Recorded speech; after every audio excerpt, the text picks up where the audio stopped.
Bonjour et bienvenue dans cette nouvelle vidéo, c'est Anis du site Réussir le GMAT, je suis le coach de la partie quantitative du GMAT.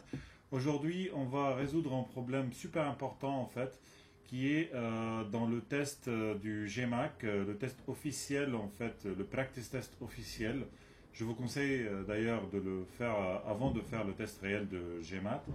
On va résoudre ce problème parce que j'ai eu plusieurs questions de mes élèves en fait qui me demandent de le résoudre parce qu'il est un peu compliqué et il faut un peu de la rigueur pour résoudre ce problème.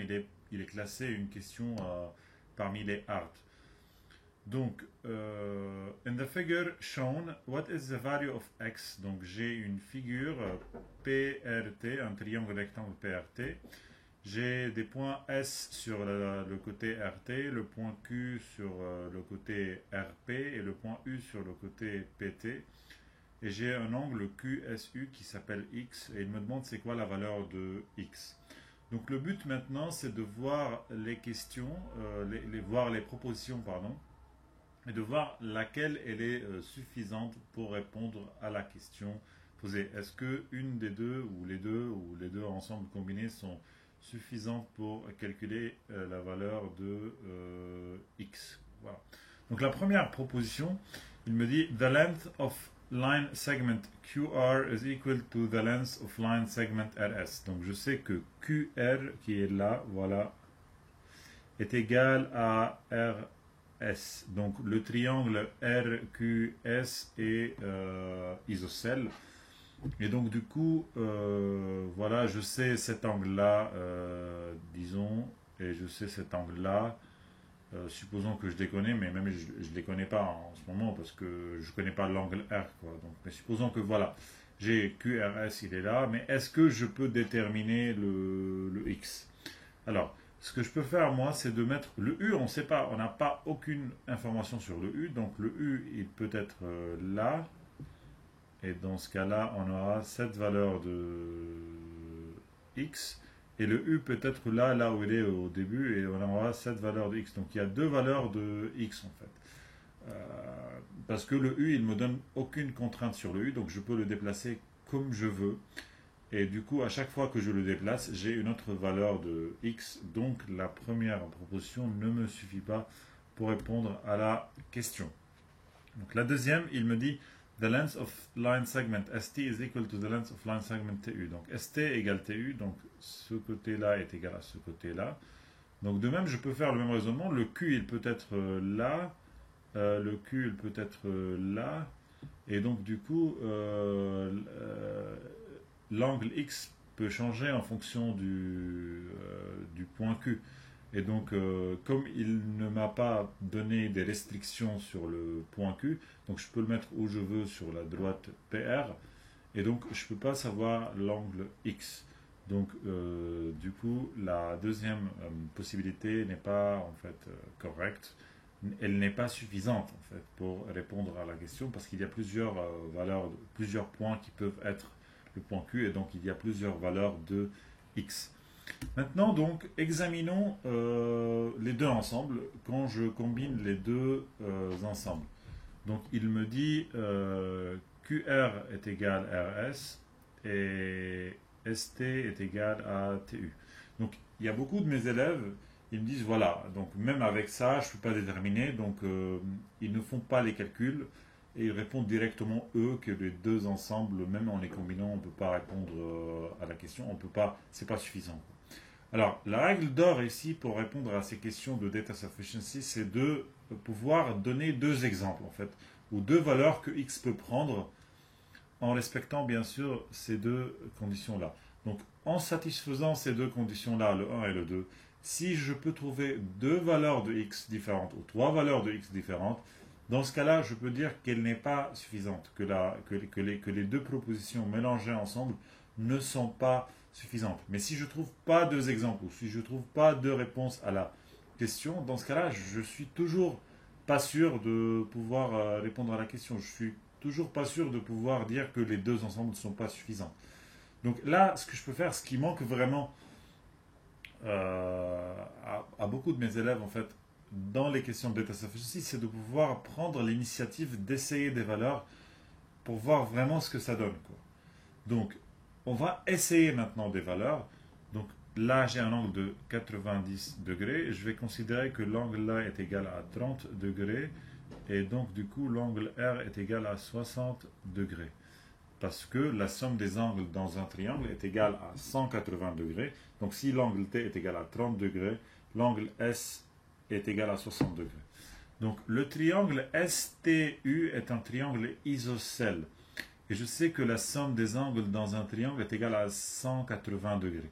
Donc, dans le triangle STU, je sais que l'angle S plus l'angle U plus 30 degrés est égal à 180. Et je sais que l'angle S est égal à l'angle U. Donc, S plus U, ça fait 2S. Parce que U est égal à S. Donc, S plus S, ça fait 2S. Plus 30 est égal à 180. Et donc, 2S est égal à 180 moins 30, 150. Donc, S est égal à 75 degrés. Donc là, c'est égal à 75 degrés. Et là, je vais calculer l'angle S, celui-là, là, dans le triangle RQS. Alors, dans le triangle RQS, si je fais le même raisonnement, ça va être 60 plus 2S. Donc, dans le triangle RQS, ça va être 60 plus 2S est égal à 180. Ça fait S qui est égal à 120 sur 2, ça fait 60. Donc là, ça fait 60. Voilà. Donc là, si je vais calculer X, je peux calculer X dans ce cas-là, parce que je sais que, voilà, imaginons que ça c'est X, ça c'est 60 degrés, et ça c'est 75 degrés. Voilà. Donc ça sera 60 plus X plus 75 est égal à 180. Donc X est égal à 180 moins 135, ça va est égal à 45 degrés. Donc X dans ce cas est égal à 45 degrés. Je vais voir si j'ai changé les valeurs de 30 et 60. Qu'est-ce qui se passe? Donc je vais changer les valeurs. Donc imaginons que je prends l'angle ici est égal à 40 et celui-là est égal à 50. Donc parce que 40 plus 50 plus 90, ça va faire 180. Donc 40, 50, voilà. Donc si ça c'est 40, 180 moins 40, ça fait 140. Donc du coup, ça va être 70. Et 180 moins 50, ça fait 130, divisé par 2, ça fait 65. Donc celui-là, ça va faire 65. Et donc si je vais calculer X, j'aurai de nouveau 45. Donc j'ai eu la première fois 45, la deuxième fois 45. Donc ça commence à être toujours 45, quoi. Voilà, je prends toujours un troisième exemple. Donc je prends ça à 80 et ça je prends 10.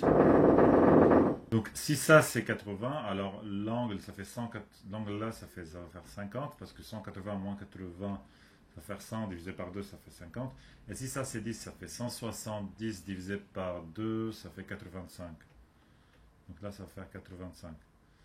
Et donc si je vais calculer x qui est égal à 180 moins 85 moins 50, ça va faire 180 moins 135, donc ça va faire 45 degrés. Donc j'ai pris trois exemples complètement différents, j'ai eu 45 degrés. Donc si on était dans l'examen et on veut résoudre ce problème-là, on peut répondre directement C, parce qu'on sait que, voilà, on a pris 80, 40, 30, on a pris plusieurs exemples qui constituent vraiment une tranche large des réponses, et ça donnait toujours 45.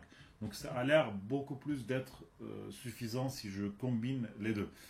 Donc si je vais faire, alors démontrer ça en fait mathématiquement, donc à ce stade, si on est dans le test et on va répondre, on peut répondre C, mais on n'est pas toujours sûr à 100%, mais quand même on peut répondre C parce que quel que soit l'exemple qu'on essaie, ça a l'air suffisant, ça donne toujours 45.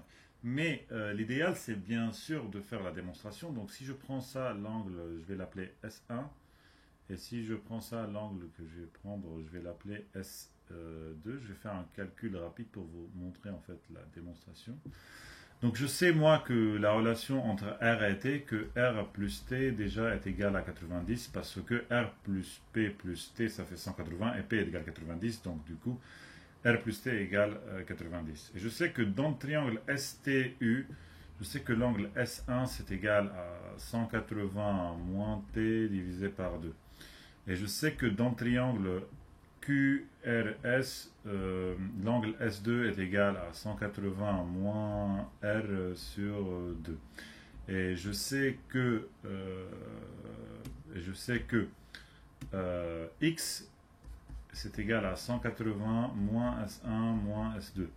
Donc c'est égal à 180 moins 180 moins t sur 2 moins 180 moins r sur 2. Voilà, donc c'est égal. Alors je prends un dénominateur commun, le 2, ça fait 360 moins 180 plus t, parce que je fais la multiplication ici. Donc moins 180, moins fois moins, ça fait plus, donc ça fait plus t. Moins 180 plus r, le tout, ça sera sur 2. Et donc là, ce que je vais faire, c'est 360 moins 180, ça s'annule, ça fait 0. Et j'ai maintenant t plus r. T plus r, ça fait 90, divisé par 2, ça fait 45. Donc x est égal à 45 degrés, quel que soit t et r. Et donc, ce qui montre que les deux ensembles sont suffisantes. Et donc, la réponse à la question, c'est bien évidemment le C. Alors, pour aller plus loin, je vous ai préparé une vidéo de 25 minutes qui vous montre les 10 erreurs que la plupart du monde font lors de l'épreuve de GMAT-Quant. Pour avoir cette vidéo, il suffit juste de cliquer sur le lien en dessous de cette vidéo et vous aurez accès directement à cette mini-formation. En fait, dans cette formation, je vous explique c'est quoi les erreurs que presque tout le monde fait en fait, dans la partie GMAT-Quant. En fait, en évitant ces erreurs-là, vous allez gagner beaucoup de points et du coup vous allez améliorer beaucoup votre score. Donc je vous conseille d'avoir accès maintenant à cette vidéo en cliquant juste en dessous dans la description.